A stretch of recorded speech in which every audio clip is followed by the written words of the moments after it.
Keesokan harinya kami membahas kejadian yang baru terjadi semalam bersama teman-teman yang lain. Saling menambahkan cerita versi masing-masing. Serocosan Yanto dan Ali yang paling ramai. Setelah itu teman-teman yang lain menambahkan cerita mengenai rumah kosong. Entah kejadian yang dialami orang lain ataupun yang katanya dialami sendiri. Saya senang mendengar mereka bercerita, seru. Pembahasan yang enggak pernah habis.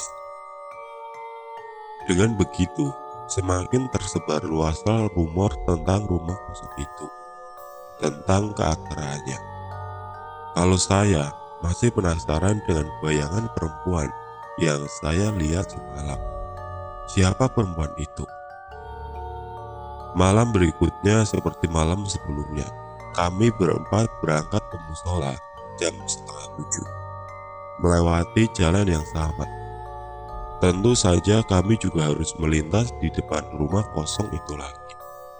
Karena masih ingat dengan kejadian sebelumnya, kami memutuskan untuk berlari ketika sudah benar-benar tepat berada di depannya. Takut. Gak lama kemudian kami sampai di musola. Saya ingat, malam itu harus mengejar tanda tangan imam sholat untuk tugas sekolah. Tapi karena keasikan bermain setelah tarawih, saya malah lupa minta tanda tangan. Parahnya, bapak yang jadi imam ternyata sudah pulang ke rumahnya. Aku ke rumah Pak Ustadz dulu ya, lupa minta tanda tangan. Saya bilang gitu ke teman-teman. Ya udah, kami tunggu di sini aja ya. Begitu kata Yanto. Setelah itu saya berjalan sendiri ke rumah Pak Ustadz yang gak terlalu jauh dari musola.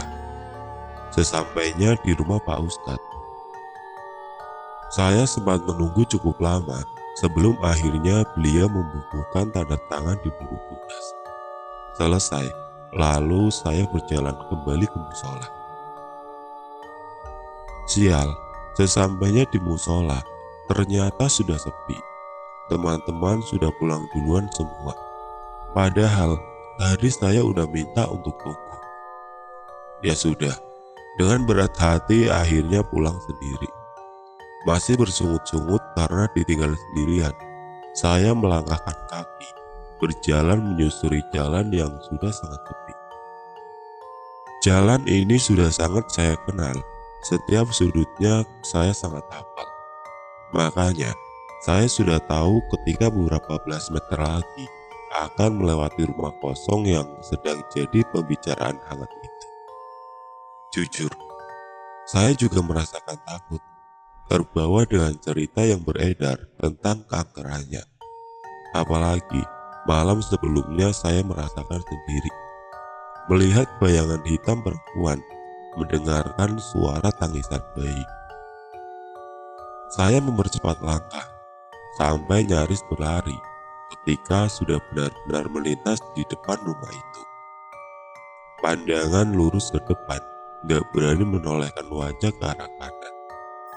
Seperti kemarin, keadaan dan situasinya tetap sama, gelap dan menyeramkan.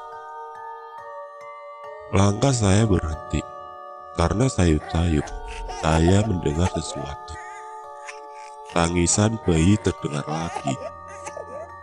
Entah apa yang ada di dalam pikiran saat itu, saya malah berhenti melangkah. Perlahan saya arahkan pandangan ke depan rumah, mencoba mencari sumber suara. Gak kelihatan ada apa-apa, tetap kosong. Saya memperhatikan kaca depan, siapa tahu ada bayangan perempuan lagi.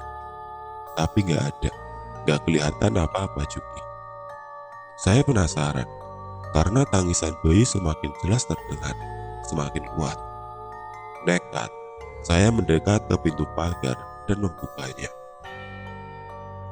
Rasa takut semakin lama semakin menghilang, tertutup dengan rasa penasaran.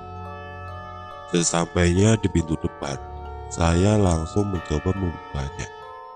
Perlahan memutar gagang pintu, tapi ternyata pintu dalam keadaan terkunci. gak bisa terbuka. Mencari jalan lain, saya memutar menuju samping kanan rumah. Di situ ada jendela kayu. Siapa tahu saya bisa masuk dari situ. Sementara itu, suara tangisan bayi masih saja terus terdengar. Tapi kali ini ditambah dengan suara lain. Shh, shh. Ada suara berdesis seperti menyuruh bayi itu untuk diam. Saya yakin kalau suara itu adalah suara perempuan. Semakin penasaran, sesampainya di depan jendela samping, saya membukanya perlahan, mencoba membuat celah untuk mengintip ke dalam. Setelah cukup ada celah, akhirnya saya melihat sesuatu. Ruang tengah ternyata ada cahaya. Penerangan yang bersumber dari lampu kecil yang tergeletak di atas lantai. Kenapa nggak kelihatan dari luar? Karena ruang tengah itu terbatas tembok dan pintu tertutup dengan ruangan depan yang ada jendela katanya. Jadi cahayanya nggak kelihatan. Ada yang lebih mengagetkan lagi. Ternyata di ruang tengah itu ada seorang perempuan yang sedang menggendong bayi dengan kain yang melingkar di pundaknya. Perempuan itu tampak sedang mencoba menidurkan bayinya, yang tangisannya perlahan mulai mereda. Saya berdiri diam, bukan ketakutan, tapi malah bingung. Karena perempuan itu bukan hantu, tapi benar-benar manusia. Sedang apa dia di dalam rumah kosong bersama bayinya sendirian? Ketika masih diam kebingungan, saya kaget karena tiba-tiba ada yang menepuk pundak. Sontak langsung menoleh ke belakang. "Masuk aja Yude, kita ngobrol di dalam." Seorang laki-laki berumur sekitar 30 tahun berdiri di belakang saya. Sambil tersenyum, dia mengajak untuk masuk dalam rumah. Saya ikuti kemauannya karena dia menunjukkan raut wajah bersahabat, gak menakutkan sama sekali. Kemudian kami masuk melalui jendela. Beralaskan tikar, kami duduk di atas lantai. "Maaf, sudah buat kamu ketakutan ya. Ini istri dan anak Om." Lelaki itu membuka pembicaraan sambil memperkenalkan anak dan istrinya. Senyum gak lepas dari wajahnya. Selanjutnya ketika suasana sudah mulai mencair, kami berbincang. Om Iwan namanya, bersama istri dan anaknya, sudah sekitar 2 bulan terakhir tinggal di rumah kosong itu, secara sembunyi-sembunyi. Mereka keluar masuk rumah kalau keadaan sudah sepi dan gak ada orang sama sekali. Kenapa begitu? Karena mereka belum mampu memiliki tempat tinggal. Sama sekali belum ada uang. Tapi Om Iwan bilang, rencananya esok hari mereka akan meninggalkan rumah itu. Saat itu adalah malam terakhir karena mereka sudah mampu untuk menyewa rumah kontrakan. Sedih saya mendengar ceritanya. Keluarga kecil yang masih berjuang untuk hidup. Gak berapa lama kemudian saya pamit pulang. Jadi begitu, ternyata rumah ini selama 2 bulan terakhir memang ada penghuninya, manusia. Suara bayi yang sering terdengar menangis atau tertawa memang berasal dari seorang bayi manusia, bukan hantu.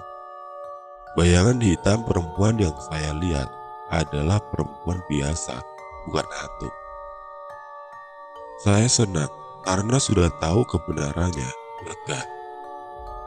Beberapa hari setelahnya, teman-teman masih juga terus membahas tentang seramnya rumah kosong. Membahas dengan antusias, dengan pembicaraan seru. Ceritanya semakin bervariatif. Makin banyak rumor yang beredar. Gak hanya suara tangisan atau tawa bayi, macam-macam jadinya. Sementara saya tetap ikut nimbrung kalau ada pembahasan mengenai kisah seram rumah itu. tapi nggak mau menceritakan yang sebenarnya.